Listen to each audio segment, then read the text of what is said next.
Hello and welcome back to Fandom Fridays, where we proceed to check out the fandoms that are not pony related. Why? Well, because all the other little fandoms need love and attention too. And you kind of got us a little awkward situation here today at the studio. Okay, ponies, listen up. We need to make sure we got everything prepared. Spark, flames, fire, flare. Good. Vinyl. Music? You got it, babe. Twilight Comics? Trixie, you do realize that these comics won't matter much in the long run since the Marvel Universe and the comic universe are two separate. Trixie doesn't care! We are going to make this a blast. We are going to have one of the best times ever as we sit here and wait. Wait, Trixie, are you saying you're going to camp out a whole week for the Avengers? Of course. Were you expecting Trixie to do anything less? Well, I was just thinking you'd go away a few days, and I could probably get you girls tickets.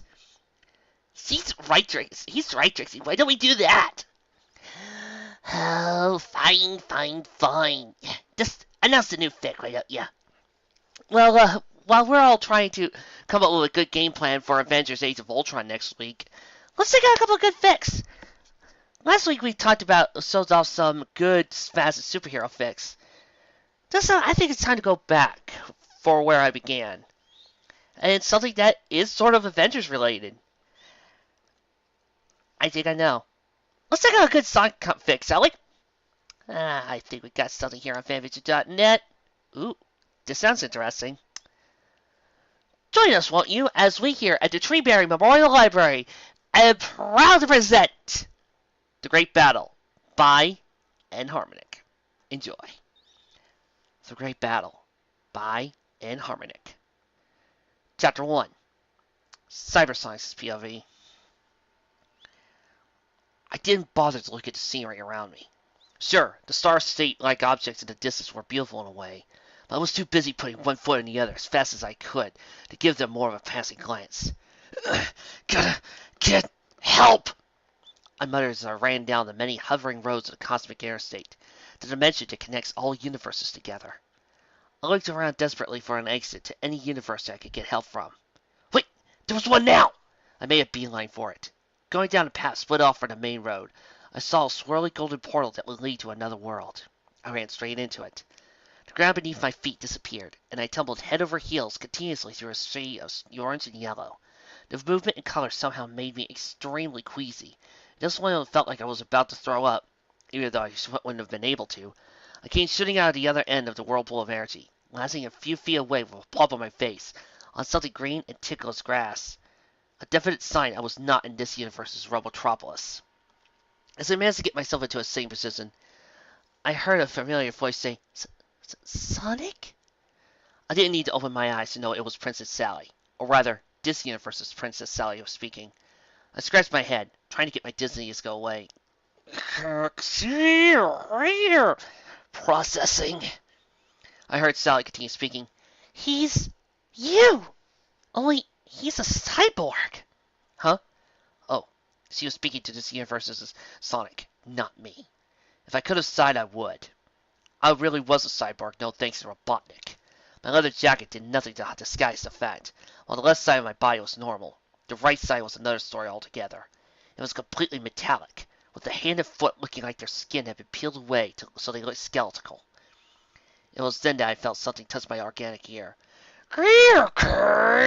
Attack mode! My eyes immediately opened, and I saw it was Sal who had gotten a little too curious. Meanwhile, upon registering the touch, my electronic brain automatically sent a series of messages to certain parts of my body, which jumped up and tried to punch her. Luckily, I managed to redirect the attack towards this world's Sonic, who was standing nearby instead, and he easily dodged my assault. Whoa! Chill out, Heavy Melt dude! We're on your side! I hope. My body relaxed, and I inwardly cursed myself. Stupid robotic parts, stupid automatic attack mode. I could have really hurt Sally! Looking around, I also recognized Antoine, Bunny, Rotor, and Tails, who were all looking at me apprehensively. The surrounding area didn't look familiar, however. A dirt path, some bushes, and a few palm trees. Nope, not familiar at all. Sally got into a fighting stance and became the first to break the silence. Just what are you? Have you been sent by Robotnik to attack us? I couldn't blame her for being suspicious. I'd be too if a cyborg popped out of a portal that appeared out of nowhere and tried to attack me. No, I'm not even of this world. I need your help. Sally looked puzzled. Not of this world? What do you mean? Are you an alien? Asked Tails in awe. I smiled, just like my Tails, widely imaginative. No, Tails, I'm not from another planet. I'm from another universe. Huh?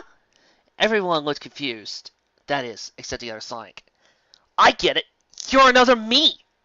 Then again, maybe I shouldn't be suspicious at all. Sally looked to the other Sonic. I don't understand. How could there be a Sonic and a Sonic cyborg? Something like this happened to me once before. That doorway must have been an exit from the cosmic air state. You could get anywhere from there. Last time, I took a wrong turn and ran into an evil version of myself. Trust me, it was not a pretty sight. He was all green and had these 3 scars across his front chest. I here would like to apologize for the Scourge joke. That was rude of me. I will never do that again. Mainly because Ken Penders is a jerk! In theory, there are hundreds, thousands, maybe even gazillions of other similar universes. And just as many different versions of me. I would have loved to ask him about that experience, but time was of the essence. That's a fact, Jack, I exclaimed. Grrr. Explanation mode. My universe is a dark and terrible place, where our Dr. Robotnik turned to freedom fighters into cyborgs. But that proved to be a fatal mistake. With our new half-animal, half-mechanical bodies, we were powerful enough to march on Robotropolis and confront Robotnik for what he had hoped would be our final battle. We were wrong. To win the war, Robotnik subjected himself to his own roboticization process with crushing results. The resistance was terminated, and I fled to the cosmic air state in search of allies to fight this new menace. Robotnik was pure evil, but what he has since become is indefinitely worse. Now, he threatens all universes, including your own. The other Sonic slammed his fist into his palm. Don't sweat it, Chrome Dome! Me, myself, and I will put a stop to that! I slightly cringed. Call me Cybersonic. Chrome Dome. To think I used to like calling other robots that. Several hundred side trips across the cosmic air state layer, I and hundreds of other Sonics of all shapes and sizes, most of them in weird outfits and uniforms for walks of life, were seated in a large outdoor stadium as well, one half of listening to the Sonic of this world give a speech. It hadn't been easy. Sometimes other Sonics had attacked me, and Sonic, who had decided to come along out of suspicion. All in all, though, it turned out to be pretty good. I found it strange, though, that the cosmic air state portals that were never opened once led to a world where the Sonic of that universe was too busy to accompany us, or where the heroes and villains roles were switched, including a universe full of Archie versions of Sonic. I suppose you're all wondering why I called you here today. To put it bluntly, fellow hedgehogs, a crisis is upon us, and if Cyber Sonic will step up to the podium and explain, I complied, while Sonic went and sat down with the other freedom fighters. As I told them what happened to my world, needless to say, they got riled up. When I finished, Sonic took his place at the podium once again. As you just heard, one of Robotnik's countless other counterparts has conquered his universe. The question is, what are we going to do about it? He asked rhetorically. You do nothing, Hayden Hedgehog. Huh? Uh-oh. I recognize that voice anywhere. Everyone, including me, spun around. A familiar orange portal had opened in midair. Beside it, a large hologram of a metallic head. Robotnik! I willingly entered attack mode as a stream of shadow SWAT bots, identical to ordinary SWAT bots except for the black color, began pouring out of the portal. Fall before the forces of Robotnik!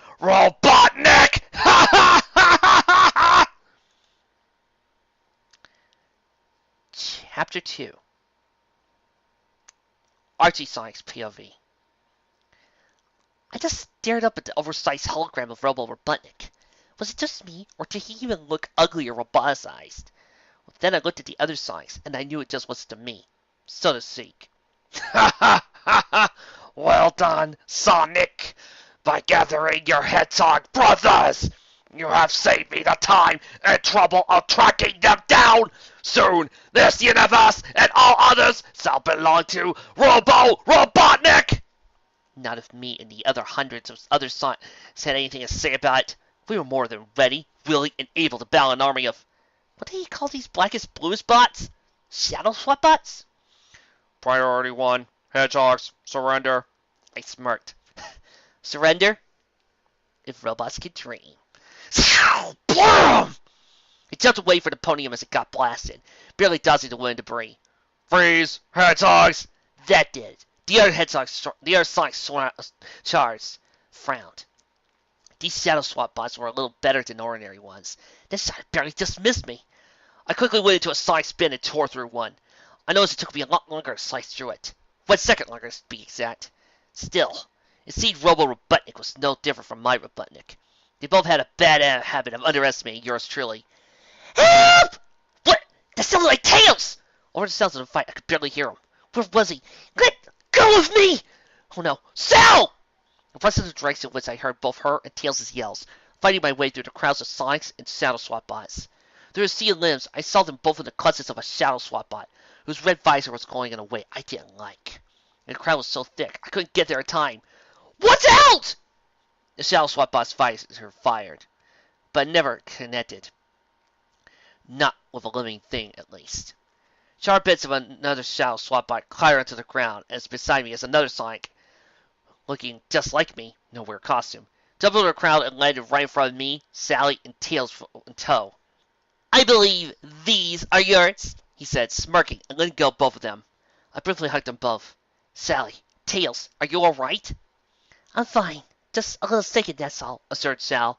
Tails looked breathless but excited. I looked seriously at both of them. I think you both better get back to Knothole this instant. It's too dangerous here. Knothole? What's that? Asked the other Sonic in confusion. Oh, come on, Sonic, answered Tails matter-of-factly as he turned to him. You know what it is. You live there. Here answered Toot, grinned, and rubbed Tails' head and face. Sorry, kid. Never heard of it. Where I come from, I don't have a home. I would have asked him what he meant by that, but... Ah! Yep, Dewey screamed. Or called. I turned to Sally and Tails as we all ducked before getting hit by a laser. I'm getting you two back to Knothole. But first, judging by Antoine screaming, I think I may have had to bring a special delivery to Dr. Quack. You two stay out of sight until I get back. They both started to protest, while the other Sonic stepped forward, looking apprehensive. You know, for a moment there, I thought you said Dr. Quark. I didn't. I said Dr. Quack. Why? Never mind. Listen, I'll help you bring the answer to this Knothole, but you better lead the way. I don't know where the place is, after all. I accepted. He then revved up and zoomed off over in the direction of the scream. Up, over, and gone! I stared at him for a moment and then followed him. Up, over, and gone? What kind of catchphrase is that? A little later, the Earth Sonics were not having much trouble, but I couldn't say the same for my freedom fighters. One by one, Bunny, Rotor, and Antoine were taking out of commission, due to a broken arm, several laser burns, and a fainting spell, respectively. Me and the other Sonic had to carry them by their shoulders and feet to Knothole for medical attention. Of course, I had to lead the way. One conversation, while we were running back through the lush trees of the Great Forest after bringing Bunny, the third freedom fighter, to fall to Dr. Quack, went something like this. Coconut, Scratch, Grounder are the only badniks that exist in your world? I asked. Yeah, unless you kept Roller a bad hug, but they didn't last long. Robotnik usually just sends Scratch and Grounder after me and Tails, but they hardly ain't trouble. Wait, did I say hardly? I meant not at all. Is that so? Was my reply. Me and the other freedom fighters rarely ever see those badniks. We usually have to deal with Crabbeat, Buzz Bomber, and many others. Speaking of freedom fighters, did you recognize... I know Tails and Sally, but I have no idea who the half-robo-transmorgified rabbit are. Whoa! Robo-transmorgified? Yeah, she's part robot, right? Oh, in this world, the word's roboticized. Oh. Way past cool! I never expected that other Sonic's worlds would be completely different from mine. As this Sonic revealed, the one in which he lived hadn't been completely conquered by Robotnik. The SWAT bots he had to deal with had many different styles, and even the laws of physics were weird. Near invulnerability? Wearing disguises that came out of nowhere? How crazy was that? But things got even crazier when we returned to the battlefield. What? shouted the hologram of Robo Robotnik. My Shadow Swap bots destroyed! Who dares? I dare. Robotnik sneered and jabbed his son at himself. The true Dr. Ivor Robotnik, and your floating image doesn't scare me. There were bits and pieces of SWAT bots everywhere. A group of ordinary white and gray SWAT bots stood at attention nearby while their commander, my world's Robotnik, tread upon thousands of Shadow SWAT bot bolts and sprockets, marked his roboticized counterpart. Psst! That's your Robotnik? The Sonic who helped me whispered. Yikes! He's even uglier than mine! Well, now, I wouldn't say that. I mean, there's a clear difference, and personally, I'm more frightened of the Satam Robotnik merely because he's voiced by Jim Cummings, and he's voiced by Optimus Prime. Thank you. I grinned out and zoomed up to Sally, who was still uninjured, while Robotnik rumbled on. This is my world. Robotnik pointed at Robo Robotnik. And it's not big enough for the both of us. Be gone with you! Your world, I snorted under my breath. Not on yours and every other Robotnik's life! Robo Robotnik paused, apparently thinking. As you wish, but I shall return! He then vanished in a blinding flash of light. That's one down. One Sonic started. And one to go! I finished clenching my fist, getting ready to fight. Robotnik wasn't repressed. You fools. Do you really think I'd give up so easily? I certainly wouldn't. He actually had a point, as much as I hated to admit it. He did approach me. Since this new menace is a threat to all our interests, I propose we cease our private little battles and pool our resources. I scowled. This stinks worse than last week's chili dog stock. But when you're right, you're right. A little while later, me and Sal, Tails had been sent back to Nahal, were seated at a small round conference table Robotnik had conveniently brought in his ship. All the SWAT bots and other Sonics remained standing around.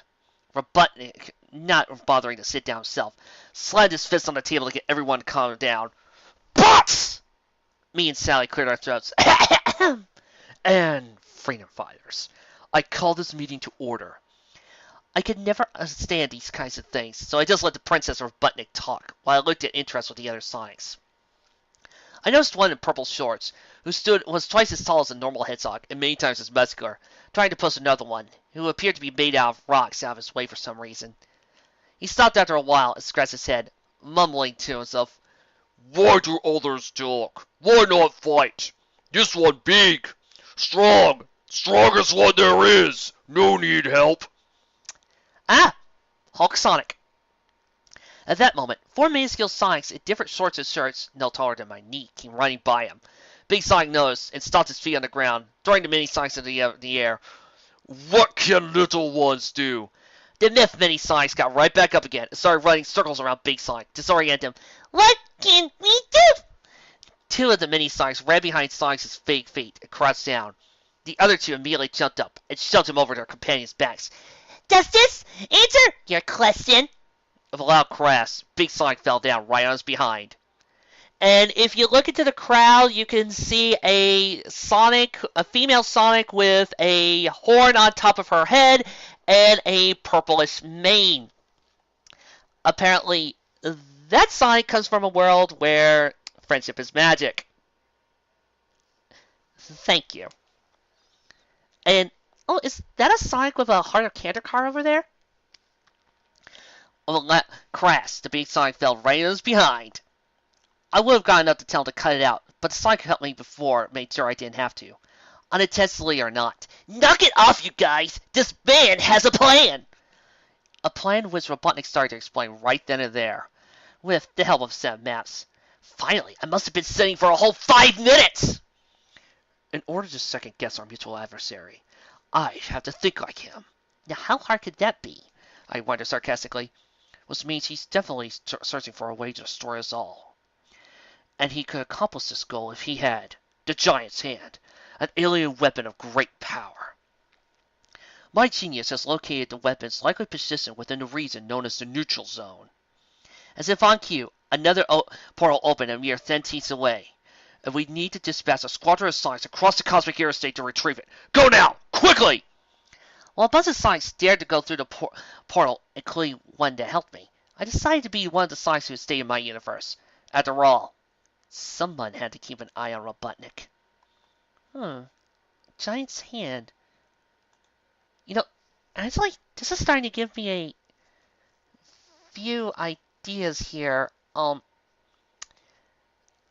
Actually, I'll have to address this in a review because this is making me think about the comic. And believe me, this comic is a huge part of my childhood. So I'm quite curious about this. Chapter 3. Adventures of Sonic the Hedgehog, Sonic's POV. Man, this place reminds me of the Warp of Confusion a bit too much. Now that I was in a cosmic air state again, I felt less constricted than I was in that other world. From talking with the Sonic of that world, I figured out why earlier. The laws of physics were stricter there. In that world, if you broke your arm, it would take a few days instead of a few hours to heal. Yikes! I wonder what their lifespans were like. I bet they were pretty short. Just then, a familiar hologram appeared out of nowhere. This time, we could see Robotnik's whole body instead of a bit of a room he was in, like he was using a camera. Well. What are you rodents doing here? Don't you know better than to play on the streets at night? What do you want, you talking egg? Asked the Sonic who had been put in charge of our group. Some of the other Sonics asked similar questions. I wouldn't be so rude if I were you, hedgehogs! Robotnik looked over the entire squadron. I see your cybernetic cohort is not with you! What a pity! I would have loved for him to see this! He stepped out of the way. I guessed, so many did the other Sonics. Right behind Robotnik's previous resistant was a cyborg, just like Cybersonic, wrapped almost entirely in chains. A cyborg that looked fakely like Sally! Even if her body couldn't move, her mouth still could. Sonic! Help! Suddenly, after another long chain whipped out from the side and wrapped it around Sally's mouth, forcing her quiet. Robotnik's voice then kicked back in. Oh, and allow me to introduce you to your malevolent brother! The camera then moved to where the chain had come from. Evil Sonic! Okay, folks, I do like Scourge's design. I'll admit it, guilty pleasure. So, for the rest of this fic, I'm going to try my best to call Evil Sonic Scourge. I hope you can bear with me. It was another Sonic! This one was clad in a leather jacket, boots, and sunglasses. He stared at us and waved mockingly, still holding one in a chain. Huh! Hello, goody two-shoes. Guess what? Me and old Robotnik are in cahoots. The camera moved back to said Robot-mongrified egg belly. I was furious. How dare he! Even if she wasn't from my world, she was still Sally. Let her go, Robotnik interrupted me and the Sonics who had voiced similar replies, waving his finger and saying, What did I say about being rude, hedgehogs? Me and the others ceased silently. You'll have to make a choice, rodents! The princess's life, or everyone else's! As of now, some of my Shadow Swap bots are heading for the location of Giant's Hand. You have 10 minutes to either find it or the princess. And don't even think about splitting up. There would be too many Shadow Swap bots guarding both my fortress and looking for Giant's Hand for 2 halves of your squad to handle. Farewell. With that, the hologram disappeared. We looked at each other. This rings, peeps, I said. Now what? Asked Sonic in charge. If we only knew where Robotnik's universe is, I replied, then we could probably rescue Sal and get the Giant's Hand without having to split our group. As if in reply, an orange portal appeared on the road before us, not on the road as usual. Me and the others stared at it, wondering what to do. Should we go? Do you think it leads to Robotnik? Maybe it's a trap. It probably pop up suddenly. I'll check it out. The lead Sonic zoomed right through it. A second later, he popped out again and grinning. Where does it go? Is it Robotnik's place? You bet! He gave the thumbs up. Someone must be helping us. Never mind that. Let's go! Which way should we go? We were now in a long, wide metallic hallway, which ran off to the left and right. The portal had disappeared when the last Sonic had come through. Now I felt constricted again. A loudspeaker suddenly blared. What? How did you get to my fortress so fast? Not even you hedgehogs could infiltrate this place in less than 2 minutes, let alone find it! I think I know! I yelled back. We love to tell you, Robo-Butthead, but we kind of don't know it ourselves. We'll see who gets the last laugh, rodents! All saddle swap bots, D20 to level 5, hallway 3! Uh-oh. That was our cue to beat feet. We chose to go right. We didn't get more than 100 feet when the floor dropped from under us. Ah! Since I was near the front, I scrambled to hold to the edge of the floor, but was missed and caught by the lead sign could help me back up. You alright? Yeah! As the other screens faded, I turned around and stared down the hole, which took up the whole width of the hallway. I saw nothing but darkness. Look at the other side, quite a few meters away, where a few signs remained, having managed to stop in time. The trap door stayed open. My alert! One of them yelled. A see wide leap! The lead sign answered back. Listen, try to find the others and get out of here. We're going to look for the princess. Are you two sure you can handle this on your own? Very. A moment of hesitation. All right, good luck! They ran off, and we had been smart to play up after all. Come on, we're out of here! We sped off in the opposite direction. We made our way through the hallways filled with SWAT bots. Most of them must have been on the lower levels fighting the other signs, because we only encountered groups of 5 to 8 at a time, so we easily tore through those bots like hot knives through chili dog buns. That was so easy. We even talked a little bit about our worlds. You know, I said as I finished off the last Shadow SWAT bot, this kind of reminds me of the time my Robotnik got his mitts on all 4 Chaos Emeralds and... Wait a minute. All 4 Chaos Emeralds? Yeah, I know. It's really amazing. Him pulling that off up. No, I mean, there's only 4 Chaos Emeralds in your world? I frowned at him as we ran down the hall. Well, yeah. Invisibility, invincibility, immortality, and the power of life. Why? Are there more than 4 in your world? Yeah. There's 7. But they don't each represent the powers you just described. The only thing that makes them different from each other is their colors. Colors? Are they yellow green? One of them is. The rest are red, yellow, light blue, dark blue, purple, and gray. Then, why are they all called Chaos Emeralds? Emeralds are only supposed to be only green. Come to think of it, I don't know. I guess whoever named them didn't like the name Chaos Gems or something. Hey, I think those are a pretty cool name! Sorry. Reference to my past. I'll shut up now. Hey, maybe there are more than 4 Chaos Emeralds in your world. You just haven't been discovered yet. Maybe, I used to think there were only 6. Ooh. That was nice. That nice reference. Bravo. Bravo. Just then, we heard the voice of another Sonic.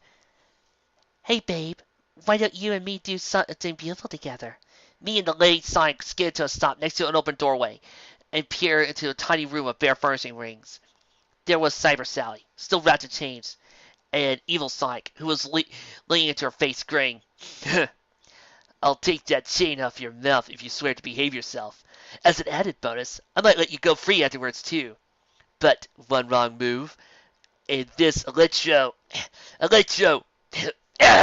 EMP will ensure you go to sleep for a very, very long time. Cyber Sally looked furious, but she caught us on the sight of us. She bit back an exclamation of surprise. I mouthed, "Distract him." She stared for a second, then nodded. Evil Sonic saw it, but his grin grew longer. Alrighty then. He unwrapped a chain around her mouth. He obviously thought she had been nodding at him. A seductive smile appeared on Cyber Sal's face.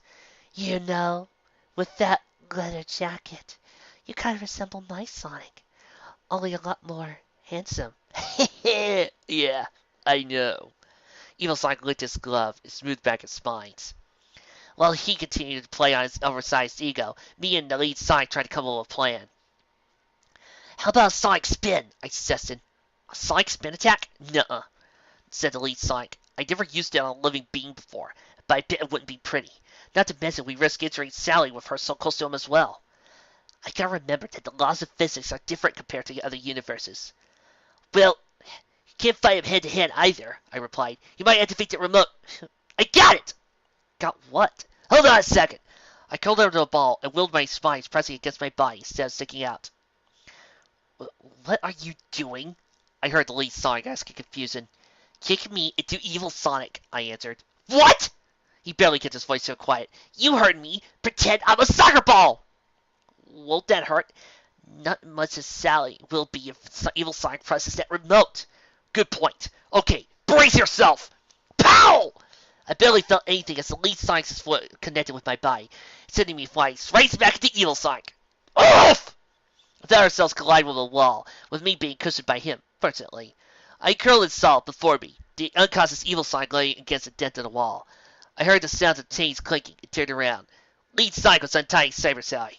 Hey, you alright? He asked. She smiled. Thanks to you two, I am. I walked up to him. No biggie. Just then, we heard the sound of clacking feet growing steadily longer and slower outside the door. Lead Sonic picked up Cyber Sal. We gotta get out here and find the others. Yeah, let's see this before they cook our goose. We exited the room, leaving Evil Sonic to be dealt with by Robo Robotnik. Chapter 4. Sega Sonic's POV. Sally! I once said Sonic grabbed Cyber Sally in a hug that could probably rival Amy's, a tear brimming to his organic eye. I thought you were dead! Sally hugged back. I thought you were too! Wait, let me back that up a little. After me and the other Sonic had rescued Cyber Sally, we searched for our comrades to the lower levels of Robo Robotnik's fortress and found them fighting for their lives against hundreds of Shadow SWAT bots. We retreated and brought Sally and several wounded Sonics back to the dimension where Cyber Sonic had taken refuge. Now they were having this happy reunion. He let go, a worried look on his face. What about the other freedom fighters? I don't know, Sonic. I haven't seen them since Robo Robotnik attacked us. Cyber Sonic sighed wistfully, and I shook his head. I decided to leave those two to it, and find some reinforcements to replace those two injured to fight. We were running out of time to find Giant's hand. I strolled right up to the crowd of Sonics that had stayed in this world just in case and grinned. So, who's up for some alien weapon of great power hunting? I unrolled the map that Robotnik had entrusted me with, and glanced at it every so often to make sure we were on the right track. The last thing me and the other Sonics wanted to do was get lost in the cosmic interstate. The road signs weren't helping at all. Among other things, they often just said something crazy like, speed limit, still 74,656 light years per hour. I looked ahead, and saw a vaguely familiar fork in the road. 3 paths branched off to the left, while 2 branched off to the right. In between was a strangely black and white void, 2 signposts still nearby. Then I remembered, skidded to a halt. Several grunts and cries escaped the mouths of my companions as they all crashed into me. After a few moments, one recovered long enough to ask, what's wrong? Why did it sudden stop? If you've watched where we're going, I replied, you see for yourselves. They stared at the 5 paths, puzzled. Oh, and I wouldn't go down that one. That one leads to the Shadow the Hedgehog universe, and nobody wants to go down that one. How about that one? That one leads to Sonic 2006. I don't think we want to go down that path. They stared at the 5 paths, puzzled. Now, Walt, do we beat feet all this way? Or that way? Huh? Maybe we should split up. Nah, that trick never works. I unfurled the map and gazed at it. The 5-way fork and the void were reproduced on a section of the map. An arrow and the words to the neutral zone were pointed right next to the void. According to Robotnik's map, we head that way. I pointed to the space and turned to the others. Only there is no that way. There's just empty space, a colorless void. I glanced at the map again and thought, Robotnik did claim this route ran along the border of the neutral zone. Yeah. So? I rolled up the map and looked at the black and white space and walked toward the edge of it, ignoring the sign that said, point of no return. So, sometimes you gotta take, I looked at my left foot, a leap of faith, and placed it onto the void into invisible yet solid ground. I took another step, and then another, until I was on my way in the void. I looked down at myself and saw that my body had become colorless as well. I turned around and motioned to the others. Well, what are you waiting for? Let's go! Somewhat reluctantly, they followed. We didn't dare run for fear of that. If we did, we would go over the edge of the invisible ground. Some Sonics found if they jumped, they would slowly flat down as slowly as a feather. Eventually, we found ourselves conversing with one another to alleviate the boredom and tension. I, myself, started talking with another ordinary Sonic. This one hadn't helped me rescue Cyber Sally, but he had assisted me during the retreat by carrying those who had been hurt. Doesn't Robotnik know the meaning of variety? I joked. Why does he use only one type of robot? There's probably more. I'm surprised we didn't see any other cyborgs or even worker bots in Robotnik's base. Worker bots? People who have been turned into robots. Oh, a kind of badnik, I thought. Well, no biggie. If we met any, we would have freed them easily. Free them? How? We didn't have any power rings. I'm pretty sure we wouldn't have needed them. For the worker bots, that is. Badniks tend to have bad aim. What are you talking about? Rings are what give worker bots their free will back. And what aim? They don't have any weapons. Aren't worker bots badniks? No! And what is a badnik anyway? Badniks are robots that use living animals for batteries. Say what? What I mean is that Robotnik in my universe encases living beings of robots. Their life energy acts like a battery. Wait a minute. You mean in your world, Robotnik traps people inside robots so they'll give juice to his machines? Well, yeah. Don't worker bots have people in prison inside them? No. Where I come from, my Robotnik doesn't trap people inside robots. He transforms them into robots! My jaw dropped. Really? Really? Oh man. How could any Robotnik go? So, here's a quick question for all of you audience to ponder. What is the difference between the Archie Sonic and the Satam Sonic? Ding! Questions to ponder. I thought this for a moment, then asked. You can't free worker bots, can you? You turn them back, I mean. No. But me and my friends are working on a machine that will teach them back. For now, all we could do is use a power ring on the worker bots to free their minds. He looked a little sad for a moment, then questioned him further. Besides, I was way too shocked. Turned to a robot. And I thought being imprisoned inside one was bad. Just then, I saw something up ahead, and it didn't take an IQ of 300 to realize what it was. There it is! Giant's hand! A large folded metal glove floated in the air before us, its color currently massing down the neutral zone. It was as big as my head, including quills, adorned with gems at the joints. Picking it up, I was surprised to find that it was lighter than it looked. The others crowded around. No. Did Archie? No way. Archie comics couldn't have been inspired. Were they? I'll bring this up during the review portion of the spec.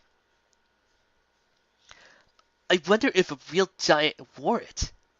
I wonder what it does. I said to nobody in particular. You'll find out soon enough, Blue Boy. Now out of my way! Well, pal, someone knocked me and a few other Sonics off our feet, grabbing Giant's hand and making a run for it. I barely had time to recover before someone shouted, "Incoming!" And the laser fires flashed all around us. Hi! Who?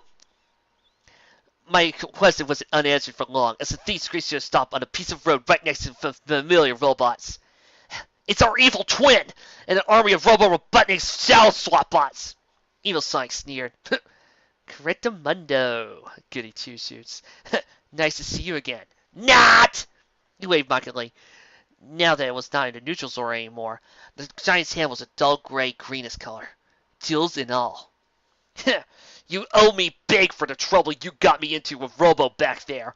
Unluckily for you, he decided to give me another chance. He jabbed a thumb at the shadow swap bots. And once these black metal jacket types have done their thing, I'll be the one and only Sonic. The Sonic that I'd been talking to glared. He ran back towards the void and zipped past the evil Sonic, making him spin around and around. Not so fast, Shades! Because in case you haven't forgotten, we're all Sonic! That was our cue to rock him and sock him. We ran across the void and attacked Shadow Swap us with everything we had. However, evil Sonic took advantage of our preoccupations and tried to run for it. Ha! Your buddies can swap my bots, but the giant's hand and I are headed back home to base. He was starting to get a chase, but the other Sonic did for me. You and it Aren't going anywhere! He passed skirts. Except down! He stuck his foot out. And out! It tripped him, forcing him to drop Giant's hand, when skidded off a few feet away from them. He picked up Evil Sonic by the scruff of his jacket, who simply leered. Smooth move. You may have me. The Giant's hand started glowing, but Robo's computer sensors had targeted. It suddenly disappeared. It teleported the hand right into his clutches. The look on the Sonic's face was one pure horror as he stared at the spot where Giant's hand had been mere seconds ago. I moaned loudly and attempted to sketch my true feelings, which were that of fear. Now, what are we going to do? Chapter 5. Satam Sonic's POV.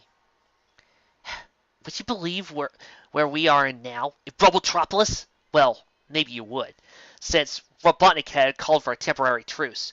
We were there in the command center to recover from Evil Sonic's attack, as Null was too small to house us all, and we wouldn't risk Robotnik discovering its location. None of us were pretty comfortable, though. Then again, us Sonics were more worried about Robotnik and what he was doing with Giant's hand. I wonder what he's doing now. Something diabolical, Pixel Brain. What else? Pixel Brain? I turned to the one who said that. To my surprise, it was another Sonic. No funny clothes on. What kind of insult is Pixel Brain? One I usually reserve for Tails. But since he sounded just like him, stating the obvious, and angrily I got right into his face.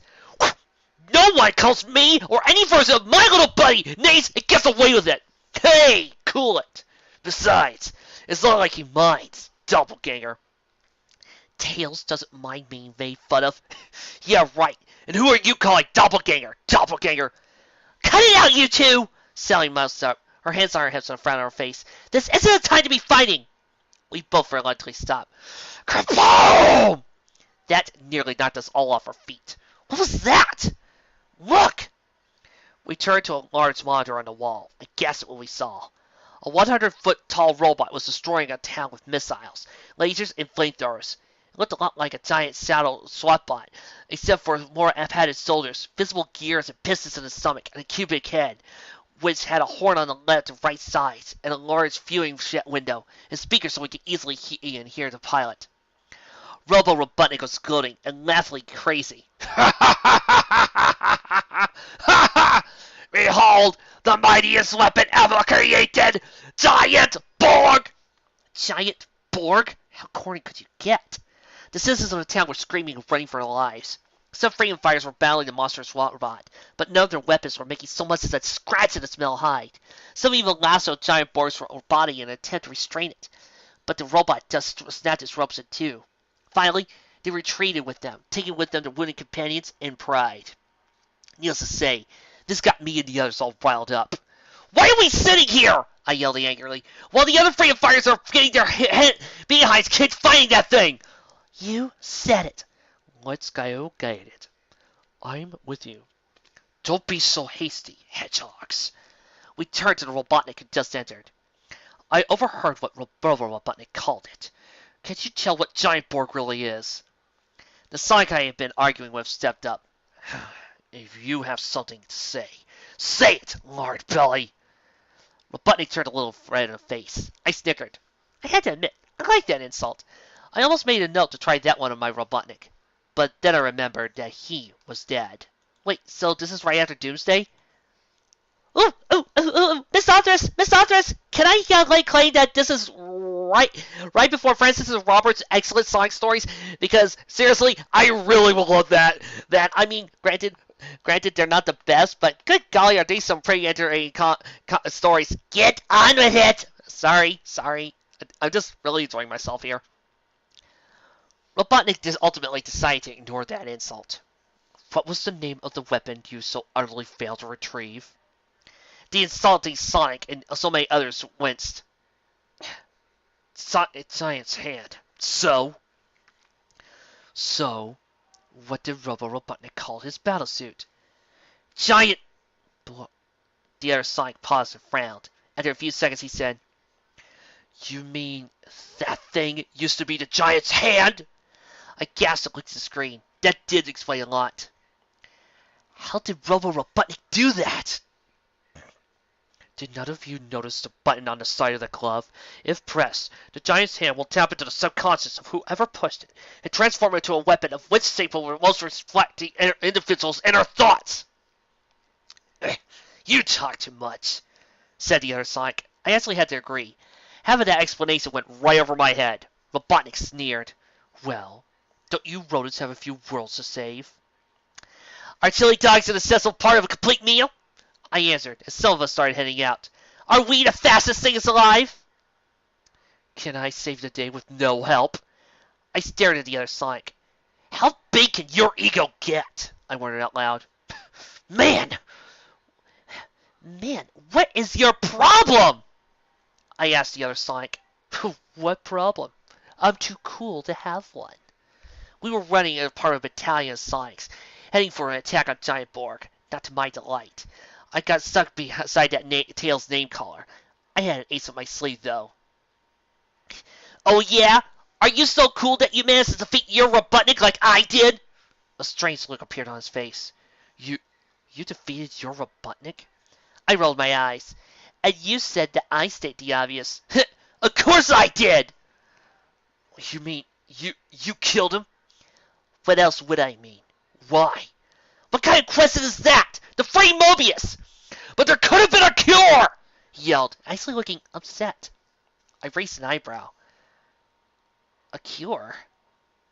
For what? To change him back? What do you mean, change him back? He paused for a moment, frowning. Finally, he whispered, Robotnik. Was he ever good in your world? I snorted. Good? Ha! That'd be the day. Not even before he betrayed the king, I bet. Then, how come you're blue?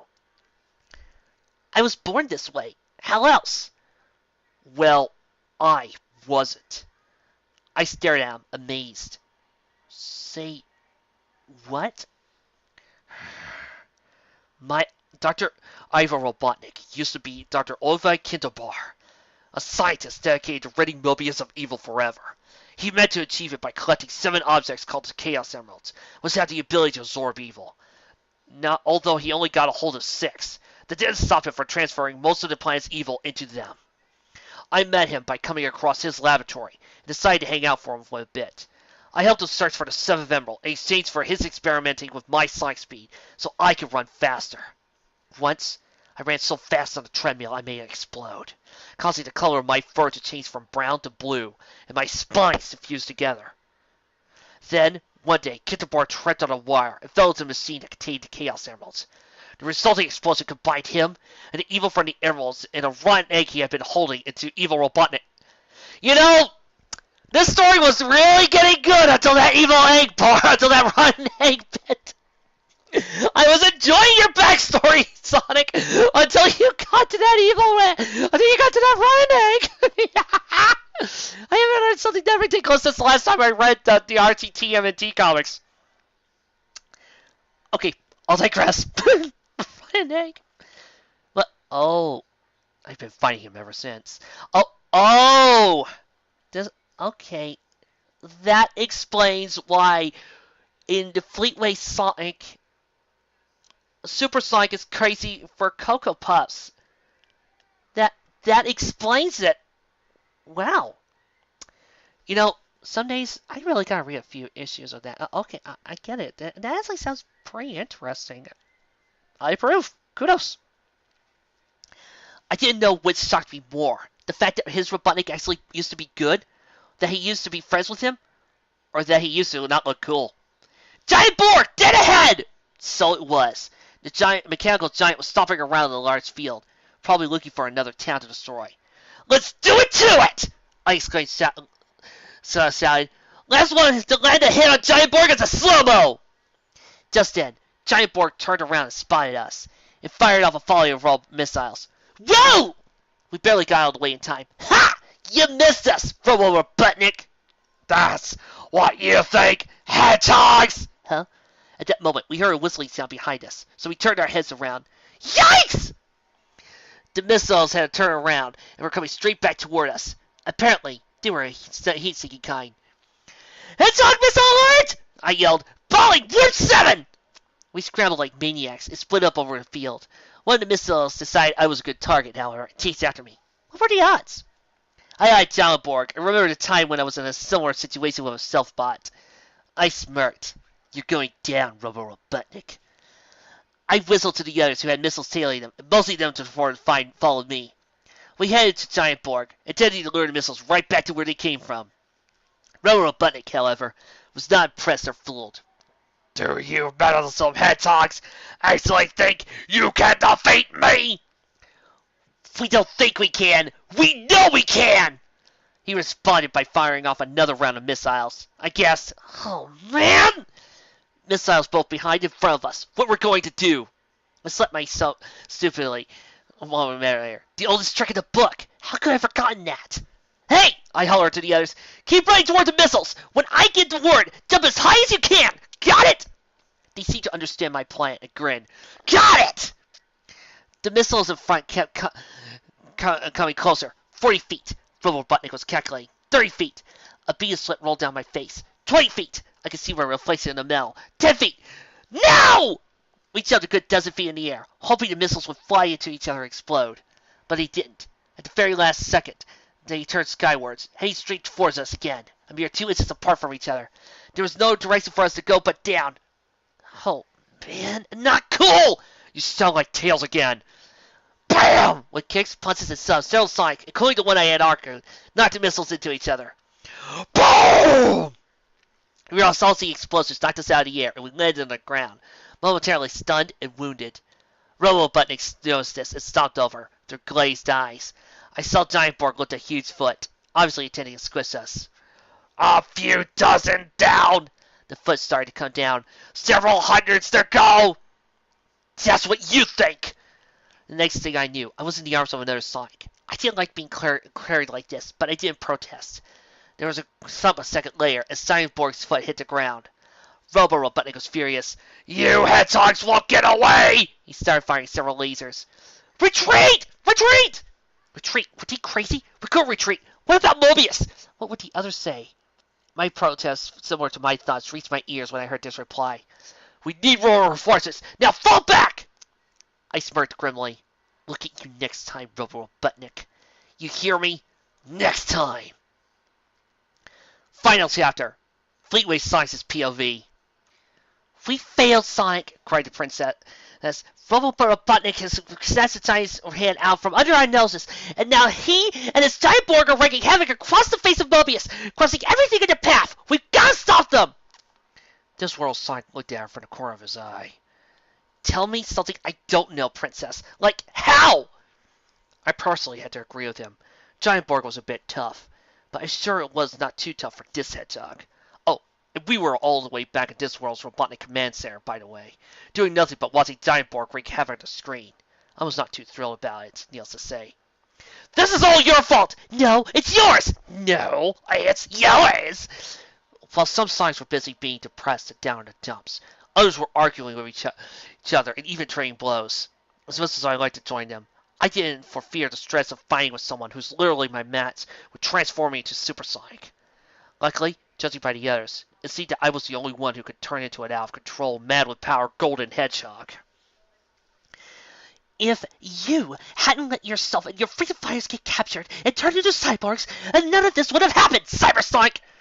We were taken completely by surprise, argued Cyber Sonic. And furthermore, oh, be quiet! Shouted Sally, so loud that seemed but everyone stopped and gazed at her. This is nobody's fault! Pointing at fingers at one another won't get us anywhere! Her voice took on a softer tone. Why can't you guys act more like our little friends like you did before? She pointed to the 4 midget Sonics, who earlier had suggested in knocking over a humongous Sonic. They're small, but they know that by working together, the whole could be greater than the sum of its parts. That was pretty corny. Me work with the other doppelgangers? In your dreams, lady. Okay, maybe I did cooperate with a few others last time, but that was before I figured out that none of them would transform into Super Sonic in front of the stress of a life-and-death situation. Hey, wait a minute. I've got an idea! Yelled Discworld Sonic, snapping his fingers. Gather round, everyone, and listen closely. We did. though some of us, including me, were elected, and he told us his bold plans. Moments later, we found ourselves heading towards Giant Borg's current location. To my surprise, I found myself chatting with Just World Sonic. Who was that lady? I asked him. What? You don't know her? She's Princess Sally Acorn, he replied. My jaw dropped, and I got down. Did you say Princess Sally Acorn? Yeah, why? Because she looks nothing like my Sally Acorn. Really? How? 1, she's not a princess. 2, she's a squirrel. And 3, she's a bit younger, thus less mature. Say, your Sally doesn't have a brother by any chance, does she? No, she's an only child. By the way, my Sally's a squirrel too. Well, half of her is. The other half's a chipmunk. Those of you who have read future Archie comics, I do not want to hear a word. I do not want to hear you say anything about a certain character that pops up after Doomsday. Can we please just focus on what was in canon during the time this comic came out? Thank you. She's a hybrid? Well, fancy that. Just then, we heard a shout, "Whoa! Look at the size of that thing!" We looked up and saw Giant Borg stray ahead. "He's big and red," yelled another Sonic. "But in my universe, I fought others who were even bigger and defeated them. Just as we saw with Robo Robotnik and his Giant Borg!" Robo Lardbucket spotted us. "How typical of you to not give up, no matter how high the odds are set in your opponent's favor." "Look who's talking. We outnumber you." "It's quality that counts, not quantity, hedgehogs!" What a hypocrite. "Enough talk! Let's rumble!" I yelled. What followed was a blur of missiles, spin attacks, laser beams, spin attacks, stomping, and spin attacks. Sweat poured down my face as I hastily evaded every attack. Well, almost every attack. I got a few laser burns, bruises, and cuts from my close saves with death, but nothing serious. The humiliating part was that sometimes other Sonics saved me from certain death or transformation. I hope my freedom fighters never find out. After what seemed like forever, the time became right to put our plan into motion.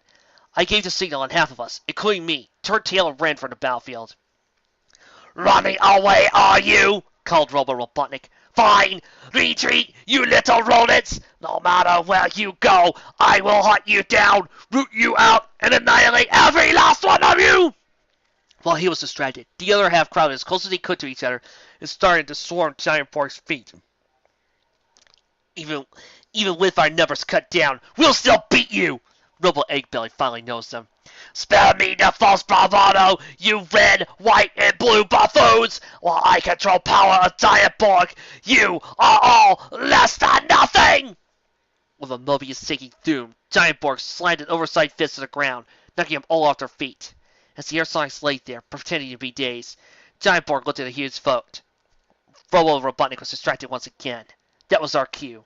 My half turned around and ran back towards Giant Borg. We had to do it right this time. If not, we would never get another chance. He thankfully didn't notice our approach. He was too preoccupied with taking out all the cluster Sonics in one stop. "Farewell, my minions to enemies! It's been fun, but the outcome was never in doubt! Now!" I yelled. "Well, he's off balance! Let's hit him with everything we got!" And that's just what we did. Crash! With a sound like thunder, Giant Borg was torn apart by the combined forces of our supersonic spin attacks, and we, safely, fell alongside the wreckage in triumph. "And that's the end of Giant Borg," yelled that other Sonic. "But what about Robo Robotnik?" questioned Sally, who, along with Cyber Sally, had arrived just in time to see Giant Borg's destruction. A clanging sound made us turn our heads. There was Robo Robotnik's tin head, bouncing along the ground like an ugly, giant egg. It finally came to a stop at this world Sonic's feet. Robo Robotnik looked shocked. It seemed as if he really couldn't count on being defeated, let alone scrapped. Typical. "This does not compute." With those final words, Robo Robotnik's metallic eyes and mouth closed forever, never to open again. And I'm sure we'll never see him in the RC Sonic comics ever again. Interview probably never was good. I couldn't help but feel a little guilty. The other Sonic didn't seem to feel the same way, though. Picking his head up, he smiled and said, "Alas, poor Robo! Guess the big guy finally lost his head." "I'll take that." With a whoosh, Cybersonic swiped ahead from the other Sonic, and I won't be back. As if in response, an orange portal opened up nearby. Cybersonic and Cyber Sally walked toward it. Before entering, he picked up a piece of giant Borg. He turned around, looked at us, and waved with a giant grin. Hasta la vista, hedgehogs. They both jumped into the simmering disk, which disappeared along with them. Incredible. This world's robotic era ride. It was expecting pieces of giant Borg. Upon destruction, giant Borg has broken down into interlocking parts, like a jigsaw puzzle. And they're all mine. All mine! That's what he thought. We Sonics instantly surrounded him. You were saying? You can either leave in peace or leave in pieces like Robotnik. What will it be? If it's all the same to you, I think I'll have a drink instead. Curses! He replied, looking around at us on his sock. Foiled again! Though he departed without a part, the princess was still worried. We can't leave these parts lying around. They could be connected to form giant Borg. I have got a great idea, answered this great world Sonic again. Don't sub, there's plenty for all. As we Sonic exited this world via another orange portal, we each picked up a giant Borg puzzle piece from a huge pile. A nearby signpost said, Souvenirs of the Great Battle, on a piece of the bot. With its interlocking parts scattered to the four corners of creation, I overheard this world Sonic saying, I don't think we'll be hearing from Giant Borg anytime soon. The princess looked hesitant. Are you sure the bases will be safe with them? As the portal closed behind me, I was the last one to leave. I could barely make out that world Sonic answering, Hey, if you can't trust yourself, who can you trust? I couldn't help but smile. I had to admit, that was a good one. Some Sonics would later find out it had been Sonic, the Stone Cop, another alternate version of themselves, who had been assisting him by opening and closing portals left and right. Evil Sonic would escape and keep coming back multiple times to wreak havoc in some way or the other, before finally getting arrested by Sonic. Unbeknownst to anyone at the time, Robotnik hadn't died at all. His memories had just been transported into an incomplete space station back on his homeworld instead. There he would remain for a party at a time, until Archie Robotnik would be teleported there by accident. While sending him home, Robotnik would scan his memories and learn the fate of Giant Borg. Using a piece of it in his world, he would build a new body and eradicate Robotropolis entirely, including the no longer Cybersonic. Robotnik would secretly try to take over every universe in existence yet again, but fail as he did before. He would then travel to Archie Sonic's first, and upon hearing of the death of that world's Robotnik in an attempt to conquer it, not to mention to fill the void in both his and Archie Sonic's life. His appearance would change, and his body would be de-roboticized later on by aliens. Unfortunately, despite his second failure, Robotnik still had failed to learn the lessons of history. The end. For now. This fic was a blast, through and through, I'm not going to deny. While there were several points here and there where there was some massive grammatical errors, like a comical splice here, a comic splice here, and a comic splice there, and some words did feel like they were run-ons, and sometimes it did get a little confusing as to who was speaking where by accident. This fic was still pretty dang good at mixing the alternate universes. Each Sonic felt unique in their own way, and I hope I was able to broadcast that through my reading of this. AOSTH Sonic, Adventures of Sonic the Hedgehog, felt more happy, upbeat, and I loved how the author was able to bring out all the cartoony sayiness by saying that Sonic was a little more cartoony and a little more insane than that world. I also liked how Sega Sonic felt a little more normal, laid back. There wasn't more to him than his basic hero status, unlike some of the other Sonics. That's mainly because, well, with the games, you could put your own personality into that Sonic. Although you'll note that I made him more of a Toad character. Fleetaway, of course, felt the most different. He felt the most serious, angry, and insulting, But after reading his backstory, I can see why, because the Fleetway Sonic comics seemed a little bit darker and a little more, well, weirder than what I'm used to. I mean, that run, 8-bit, I'm still laughing over that. Satam and Archie felt the closest to being similar. Well, maybe not completely similar.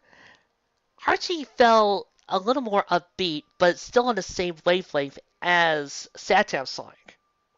While Satam Sonic felt a little more, what's the appropriate word? Emotional? Yeah, I think that's it. But that makes sense. Archie Sonic doesn't really get serious or turn into Satam until at least issue 25. Before then, the Archie Sonic still finds a way to mix both Satam and AOSTH. So of course, the Archie Sonic would be a little more upbeat and a little more friendly towards everybody else and would have a brighter personality. Satam, as I keep pointing out, is my favorite Sonic verse. It's the one I keep going back to. Whenever I'm playing a Sonic game, be it the classic Sonic comics or the modern day, that's the universe I'm usually thinking of when I'm playing it. I even put in the characters from Satam into those verses and rewrite it to match Satam. And you can see why. The Satam Sonic has a lot more emotion, character depth, and feels a lot more 3D as opposed to the Sega Sonic counterpart. I'm not going to mention anything about Cyber Sonic because that was an original character. And also, another fun bit about this concept in the stories he was writing, we did get to see a lot of characters interacting, and we did get to see anybody trying to say that their universe was better than the other. I didn't get that feeling from this comic, and that is what a good story where we're merging the different universes together should at least try to do. Not try to say one universe is better than the next. The author did an excellent job with this. My main complaint was that the interactions. Oh, this is another plus in this corner. I totally did not mind that you saw a fanfic version of the issue itself. That was what was supposed to happen. But I'd like to point out, having been a guy who has actually read the different issues, I can tell you this right now. Yep. So totally, this is what the comic was, but it was different. While the ending was the same, and while things that happened were similar, we did get essentially a different version. For instance, I don't remember them doing anything with Cyber Sally in the comics, and we didn't get all that much interaction to the multiverse Sonics. Oh, and P.S. for all of you bronies listening in the audience, see, you guys aren't the only ones who had to deal with a princely brother out of nowhere. But I can tell you one thing: Shining Armor is leagues. No. Links are too terrorists. He is light years beyond what Sally's brother is. Shining Armor has a lot better character, has a lot more fun to be around, and is a lot more fun to write than Sally's brother. Having upon said that, I will continue. But it was still mostly different, as Giant Hand did show up, and hearing the description of Giant Hand, quick. Think about this. Marvel fans, work with me on this. Glove hand with gems in it. Titans were known as giants. Thanos is from the planet Titan. And what is the one object that is most connected to the Mad Titan? That's right, Thanos. Wait, did the Infinity Gauntlet happen around the early 90s? I'll have to check that issue out later. But I'm pretty positive it did. So here's my question. Did Archie Comics Was Archie Comics inspired by Thanos and his glove at the time? Then again, when it comes to the multiverse idea, was Archie truly inspired by some of the bits with Marvel? Because this would be so totally up Marvel's alley. Just a few things to ponder about while you're reading. Ponder about now. My thing of is I would have really loved to have some more interactions with the other Sonics. Like, for instance, instead of just Archie Sonic interacting with, say, Adventures of Sonic the Hedgehog, maybe have Archie Sonic interact with Satam since they're so similar. Or have Adventures of Sonic the Hedgehog interact with Satam because I would love to see that conversation. Actually, I would really love to have seen that. I come from a world where I had to fight every day to survive. Every day is a struggle to live. I come from a world where chili dogs are aplenty and I live with cartoons physics. Just really because that would be hilarious and the air races would be silly. Or Fleetaway interacting more with Archie Sonic or even Sega Sonic. I would love to see the different types of characterizations spring from that, because that would be a blast to see. P.S. I also love the introduction of Sonic. This fic was fun and just brought me back to memories of the first time I read this issue. I don't know if you note from some of my other stuff on FimFic, or how I work with, or some of my other stories and themes, but yeah, I am into big multi-universes. I love seeing the different ways that a world can go. I mean, take a look at my FimFiction account and its favorites. You'll see I've got a whole slew of alternate universe versions of what if Nightmare Moon won? What if Trixie was Luna's student and had her own team? Hi there. Hi, Universe. What if Sunset and Twilight were both element bearers? Heck, on this account alone, I've got 2 versions, and coming down the pipeline, I'm planning on doing the Manhattan verse one day. Yeah, it's kind of like that. And it all started because of comics and my love of what if stories. I own a few volumes of what ifs, and I love each one of them. They're my personal favorites. They're some of my favorite comic stories. I love seeing different variations on different takes of the characters. That's why issue 20 is one of my favorite comics. I mean, you read that comic and you spend hours fighting the different Sonics, like the Archie Sonics that tripped over Hulk Sonic, Thing Sonic. I mean, I even mentioned that there was a Twilight Sonic. Look at me, Bella. This is the skin of a killer. Not that Twilight! But a Twilight Sparkle Sonic. Which just makes me think that, yes, this is a Sonic who works under the tutelage of King Acorn. No. Queen Alicia. He is her prize student, but doesn't care about friendship, and goes to Knothole to fix up the spring harvest celebration. And no. The Twilight Sonic, the My Little Pony Sonic, is in fact the student of Princess Sally, but he has a crush on her that he won't ever admit it. And he goes to Knothole for the fall harvest,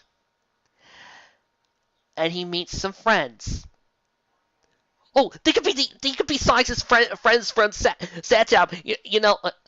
Tails would be his assistant. Tails would be Spike. Okay, Tails would be little Spike, and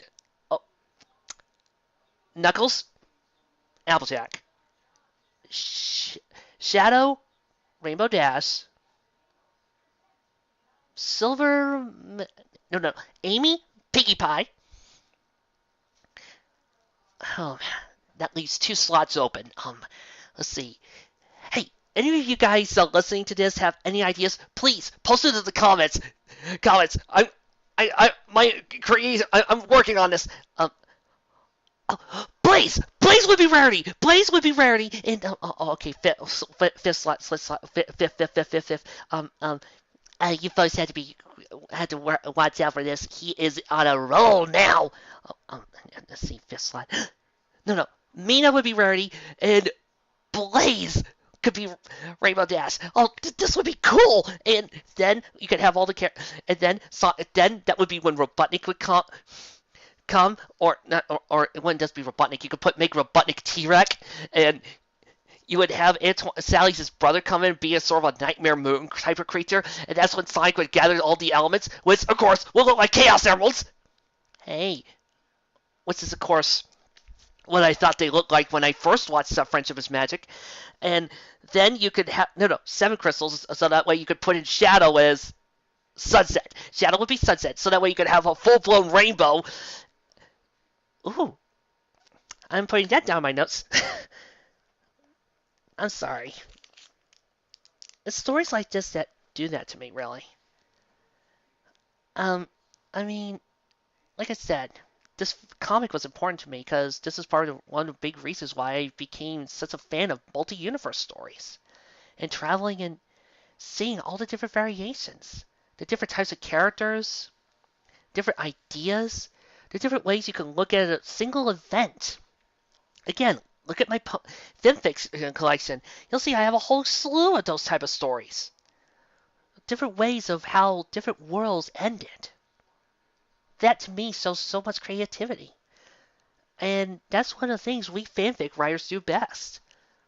When we have a good fanfic like this one, that's what we do. And I loved seeing the different songs popped up. And I know that if Archie had the rights, we could have done that. I suppose it's kind of fate that I picked this story. Because my fanfiction account is nearing its 3rd anniversary. And I'm going to have a nice blog about talking about all of that and what the brony community means to me and why I love writing ponyfics the best. But for now, it just makes me think. Back when I was 13, I started writing Sonic fics. They weren't good. They weren't decent. But now look. Look where I've been. I've got more followers than I ever expected on my fanfic account. I've written stories that I don't think as a kid I would ever think I could do. I ask for help, editors, and I've done so much lately with writing fanfics in general that I'm glad to do it.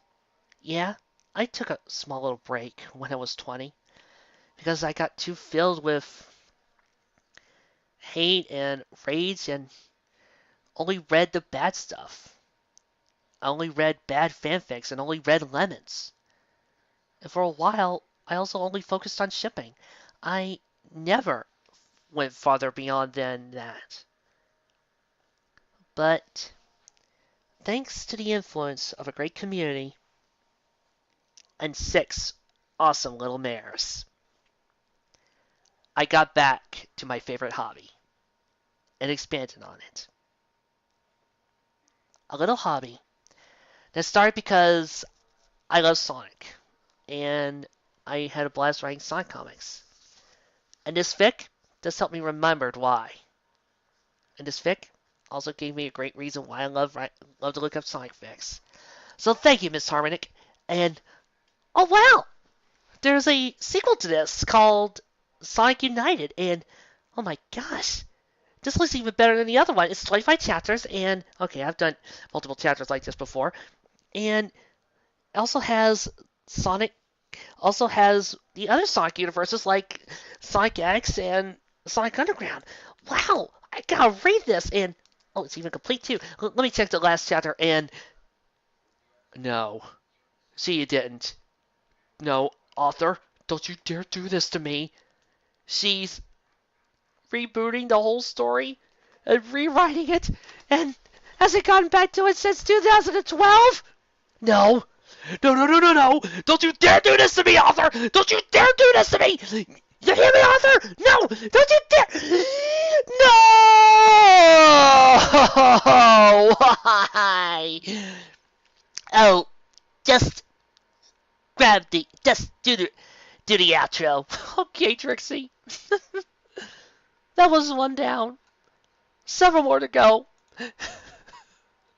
I'll see you next time.